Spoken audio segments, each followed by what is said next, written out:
Hi, this is Ishio. We have a new mask, and yeah, I thought this video kind of like a bit of a step back from the other videos I normally do. This is going to be a little bit more of a like a blog, just kind of what am I reading at the minute, what's got my interest, and let's just have a bit of a chat.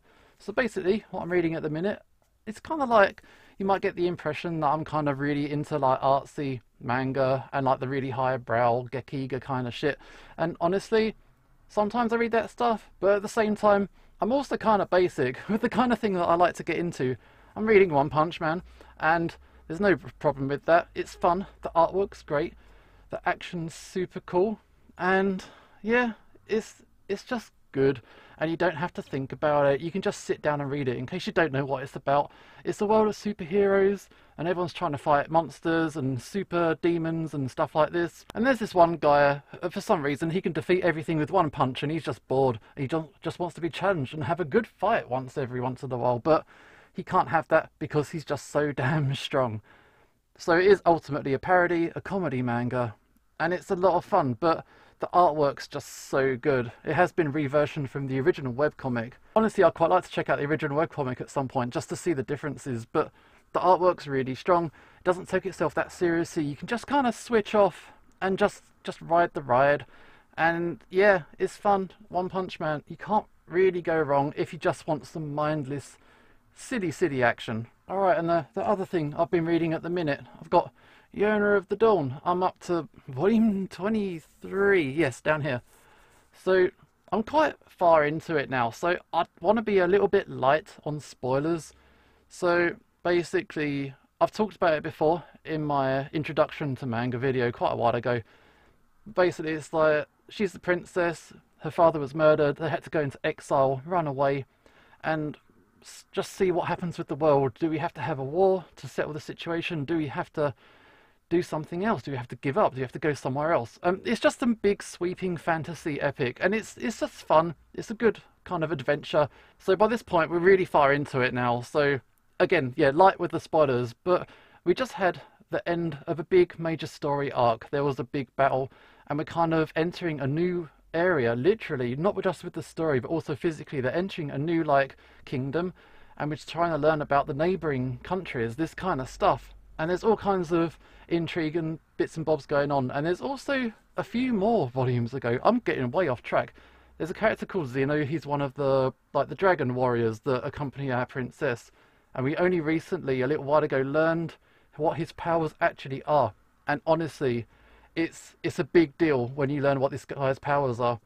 And even now, every now and then you'll see it, and it maintains the same value, the same, there's like a shock to it. It's hard to describe without spoiling it, but it's always something I like to see, and his compassion as a character kind of matches with the brutality of his feature, his kind of power.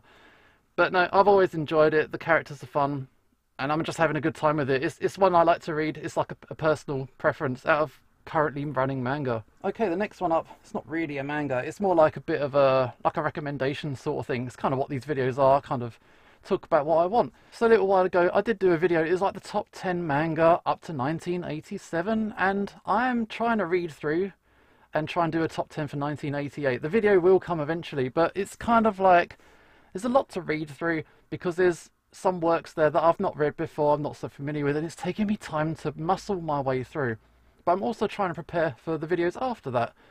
And with that, you need a good reference. And there's lots of different places, lots of different websites. But I did find quite a nice book that's quite a good place to... It's a good baseline. It's got a lot of stuff that you'll need. And this is Manga, the Complete Guide. And when it says the Complete Guide, it's pretty serious, actually. There aren't that many gaps in there. It will miss out on, like, say you get like a 2-page sample in some random magazine in 1987.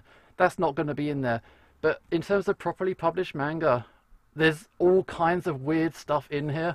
So you're like reading through, it's, oh yeah, Naruto, like you read your favourites, but when you start reading deeper and you start looking at the entries of the in-between titles that you haven't heard of, there's some real peculiarities in there. And it's pretty complete. There's a lot of stuff in it. Obviously, it's limited by when it was published. So it was published before a lot of companies like shut down and a lot of series got cancelled and stuff like that. So you do need to read it with a little bit of context in your mind. It's like, what was the situation with the industry at the time? So you'll be reading through and it's like, oh, what is that? And then I hit eBay and then I come up with really weird shit and I'm like, what is this? The new Lancaster strategy? Why? Why did I buy this? I haven't read it yet, but this other book, it led me down a path and it's making me discover things that don't necessarily need to be discovered, but because they exist, you can't ignore them. You know? Yeah, this is weird. It's like a business manga. One day I'll read it, not today. But yeah, that's it. This is a good book, and it's kind of chunky. It's got a lot of content, and honestly, if you're serious about checking out like the breadth of manga and what has been published in English, it's obviously better for the older stuff. For the more recent stuff, you can just go around Wikipedia or any kind of website resource, that kind of thing. But for the older stuff, this is kind of fills in a lot of the gaps, and it gives little opinions and little synopses, and you can kind of connect the dots yourself. It's a nice little resource, and I do recommend it. Okay, next up, there's been a lot of manga licenses announced within the last couple of weeks, so I thought it would be fun to talk about those a little bit, and we're going to do like a top 10. My hands do fit in the screen. So yeah, we're going to try and do like a top 10 of the ones that have my interest. I can't talk about everything, so if I ignore a company or publisher outright, it's nothing personal. It's just that those titles aren't really to my taste, or I've got nothing to say about them. So yeah, I know that there's like a Spice and Wolf thing got announced. I don't know anything about Spice and Wolf. Also, like Sword Art Online, I don't know about Sword Art Online, and isekai stuff in general doesn't really bother me. So there's a whole slew of titles that got mentioned, and a lot of them aren't to my particular taste. So I don't want to weigh in with my opinions that I don't know anything about. So Kodansha had like, is it Haru's Curse? I've got some notes, so I need to read these because I can't see very well and I need to get close and read. So Kodansha have like Haru's Curse and Star-Crossed, and normally they'd be the kind of titles I'd be interested in, but I kind of read about them and they seem like a bit of a downer. A lot of the titles Kodansha licensed seem to revolve around people dying in the first chapter, and that's a super downer. They probably are good, and if I'm in the right mood, I'd want to check that out. But personally, at the minute, I'm not interested. It's just, no, I need happy manga. This is what I want right now. Also, Tokyopop, they had a couple of titles announced. They had like the Cat Proposal, and what's it called? BL Fans Love My Brother. So, I've heard from reliable sources, people whose opinions I trust, that they're actually decent manga that they're picking up. So Tokyopop, they have a bit of a patchy history. So heads up, but at the same time, if the titles are good and it takes your fancy, it's going to be available if you want to read that. Okay, so now on to the list of the stuff that caught my attention. We're gonna check this out now. So we got like A White Rose in Bloom. This is like a Yuri title. I don't read that many Yuri titles, but this is from the author of Classmates, Do Kyusei, and Seven Seas did put that one out, and I did read it.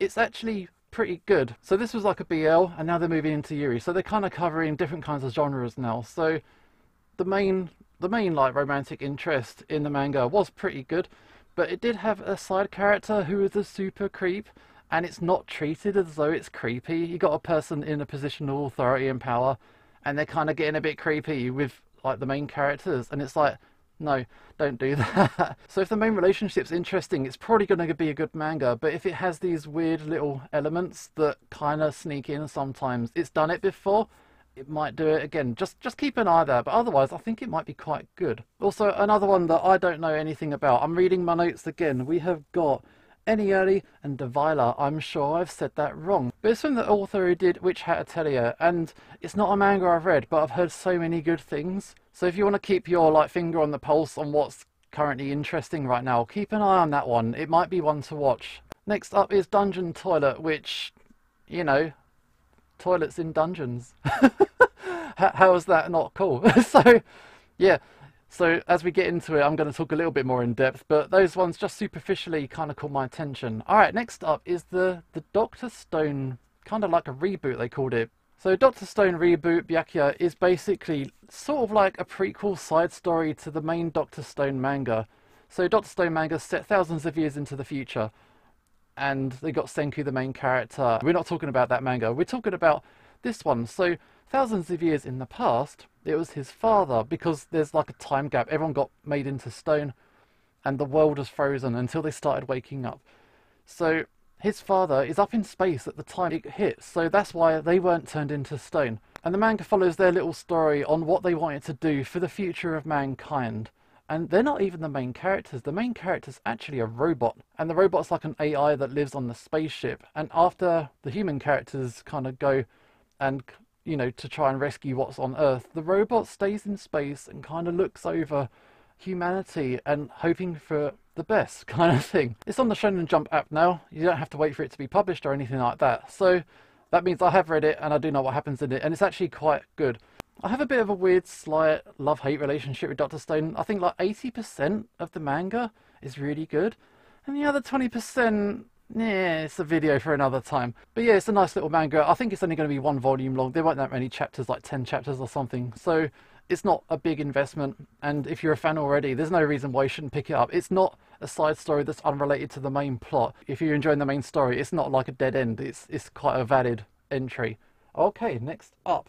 Yeah, so the next one, I don't really know too much about it, but I read the synopsis and it struck me it might be quite funny. It's called Meiruko-chan, and it's basically about a girl who's trying to live her everyday life while being haunted with all like cursed shit around her. So it kind of reminded me of the Mitama Security Spirit Busters manga that's currently running in Jump, so there might be parallels there. I'm not really sure, but it might be fun to check that one out when it comes out. A lot of these titles don't come out until next year, so don't hold your breath. There's a lot of manga that's got to come out before then. Okay, next up we're going to talk about 2 different manga. We got the manga that's going to make you accepted by your friends.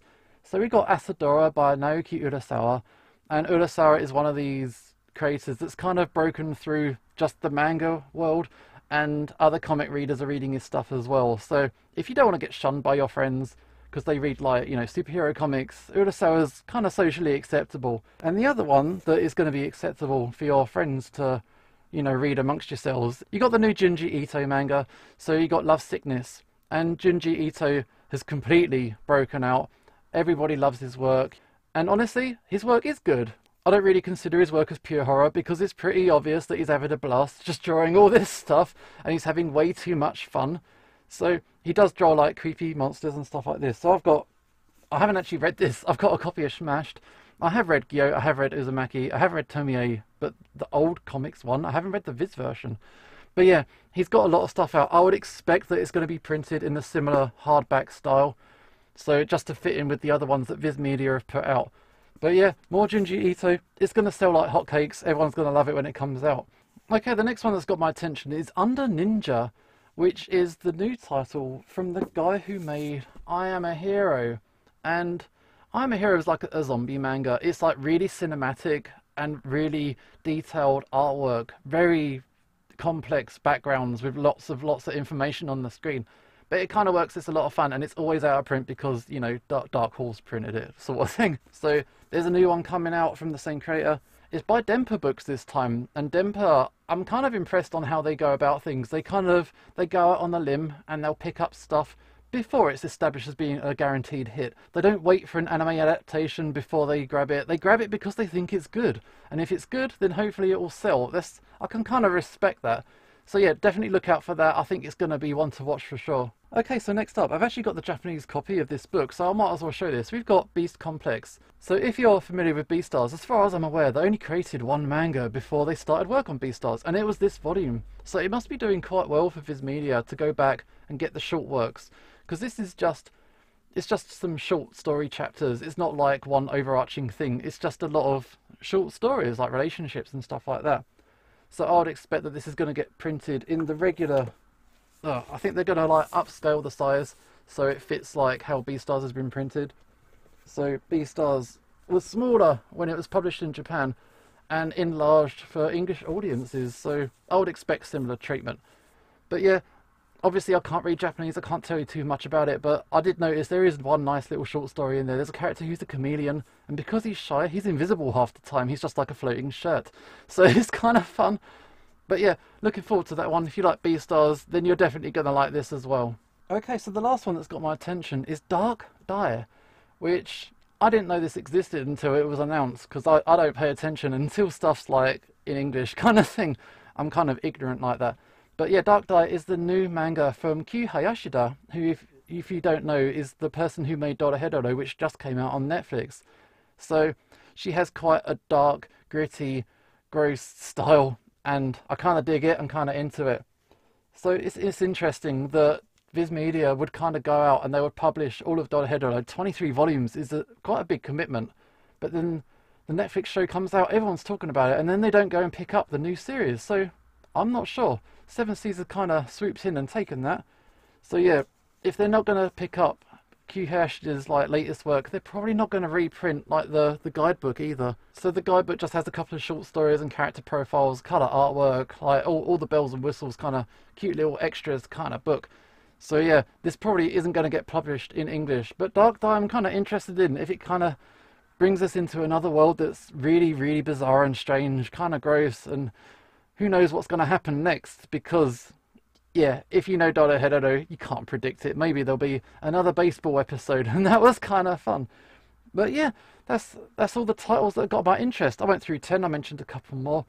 But yeah, I'm just going to have to save my money for next year when all of these start coming out, and hopefully I'll remember them. I'll watch my video back and that'll remind me to kind of buy these ones again. But that's it really for this video. I'm trying to work out how I do want to do videos. Should I do like individual reviews? Should I do like blogs, vlogs about like 2 or 3 manga at a time?